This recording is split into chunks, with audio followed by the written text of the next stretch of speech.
Hello বন্ধুরা, কেমন আছো তোমরা? বলো সবাই। আর আমি এখন দেখো সন্ধ্যার সময় টিফিন করছি, হলো নুডলস খাচ্ছি। এ দেখো খাচ্ছি বন্ধুরা।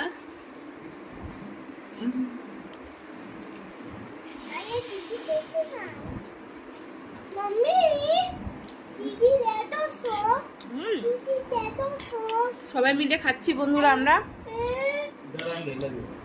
ফুচকাগুলোকে দেখালে তো হবে না। নুডলস খাচ্ছি।